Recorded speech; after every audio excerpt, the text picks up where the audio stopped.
MLC تبدیلی سرکار کی جانب سے ترقیاتی کاموں کے لیے نااہل ٹھیکیداروں کو شہر بھر کے سیوریج سسٹم کا ٹھیکہ دیا گیا۔ سیوریج ڈالنے کے لیے سڑکوں کو کھود کر سیوریج پائپ تو ڈال دیے گئے، لیکن سڑکوں کو دوبارہ مٹی ڈال کر لیول نہیں کیا گیا۔ بچوں کا شدید احتجاج، اعلیٰ حکام سے نوٹس لینے کا مطالبہ۔ انتظامیہ کی مبینہ غفلت کی وجہ سے سڑکوں پر جگہ جگہ کیچڑ کے گڑھے موجود ہیں، جو کہ ٹھیکیدار اور میونسپل کمیٹی کی نااہلی کا منہ بولتا ثبوت ہے، جس کی وجہ سے اسکول آنے جانے والے بچوں کو آمد و رفت میں شدید مشکلات کا سامنا ہے۔ Shabbir Oxford school Multan road MLC کے بچوں نے سڑک کی ناقص حالت ہونے کی وجہ سے شدید احتجاج کیا۔ بچوں اور والدین کا کہنا تھا کہ ہم بچوں کو یہاں اسکول میں پہنچانے اور لینے آتے ہیں تو کپڑے سارے خراب ہو جاتے ہیں، گٹر کا پانی ادھر کھڑا ہوتا ہے، بڑے بڑے ہول پڑے ہیں ادھر۔ ایسے کیا طریقہ کار ہے کہ گٹر لین جو پوندی پئی ہے، نہ لنگھن دے رستے، نہ آمن دے رستے، نہ ونجن دے رستے،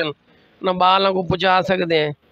یہ جڑا نہ بندہ ہی ٹھہر پوندے، نہ کوئی سواری دی کوئی کنوینس دا مسئلہ زیادہ بنے بے۔ خان سے بان کرے سن حال یا محلے والے رال کے کرن، روڈ بلاک کروں کیویں کروں۔ بچوں کے ساتھ ساتھ نمازیوں کو بھی مشکلات کا سامنا کرنا پڑتا ہے۔ اہل محلہ اور بچوں نے شدید احتجاج کرتے ہوئے کمشنر ملتان اور ڈپٹی کمشنر وہاڑی سے نوٹس لیتے ہوئے نااہل ٹھیکیدار اور میونسپل کمیٹی کے افسران کے خلاف مجرمانہ غفلت برتنے پر نوٹس لیتے ہوئے کارروائی کا مطالبہ کیا ہے۔ رپورٹ مزمل خرم، میڈیا رپورٹر پاک ایشیا نیوز MLC۔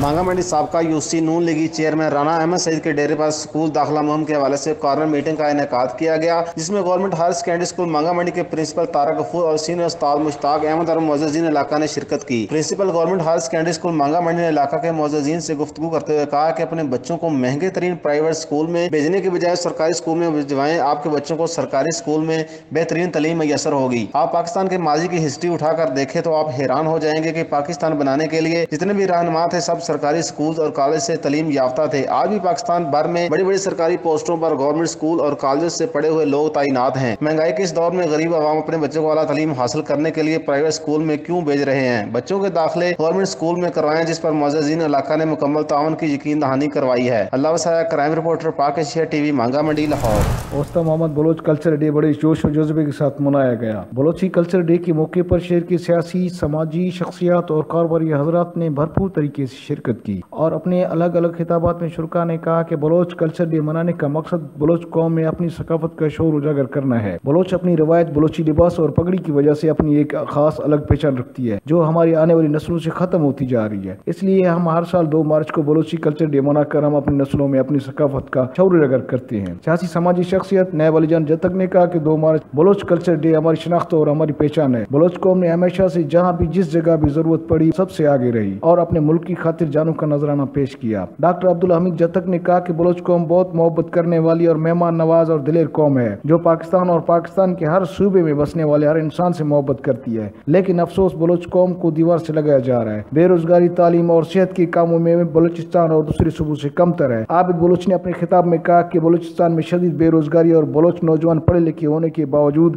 سرکاری ملازمت سے محروم ہیں۔ بلوچ جوان اپنی ڈگریاں لے کر دربدر کی ٹھوکریں کھا رہی ہے، لیکن ان کو کوئی پوچھنے والا نہیں۔ حکومت پاکستان عمران خان سے اپیل ہے، بلوچستان میں میرٹ پر ایک نوکری بھی کسی کو اب تک نہیں ملی۔ کیمرہ مین عابد علی کے ساتھ عبدالغنی، میڈیا رپورٹر پاک ایشیا نیوز اوسطا محمد۔